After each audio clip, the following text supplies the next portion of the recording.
muda mwingine wamelewa wanatutukana. Umeona, tunakamatwa sana sana na askari.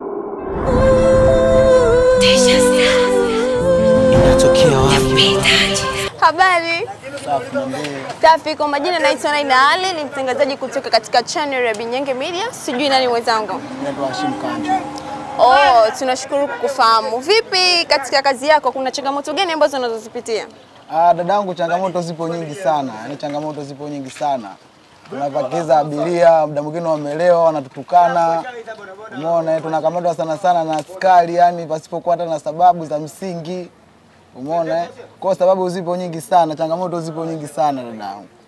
Oh, poleni sana. Hakuna kazi ambayo haina changamoto. Lakini pia kukamatwa na askari, kuna vitu ambavyo mnavitendea kazi, vile ambavyo vitu anavyohitaji nyinyi mnaweza mkavifanya?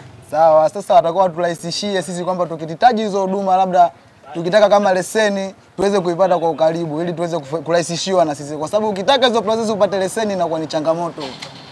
Si unanielewa hapo? Sawa, nakuelewa. Ila kati tamaa, unajua kila kitu ni changamoto. Lazima upambane ili upate kula, na ukitaka kukaa lazima utakubali kulelewa. Upo tayari?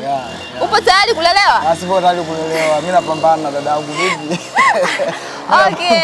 Poa, sio mbaya, tunakukaribisha katika channel yetu Mtisha Star, iko YouTube, kwa unaweza ukailike, ukasubscribe, vitu vingi unaweza ukavipata kupitia hapo. Basi tuseme inshallah. Okay, nashukuru kukufahamu.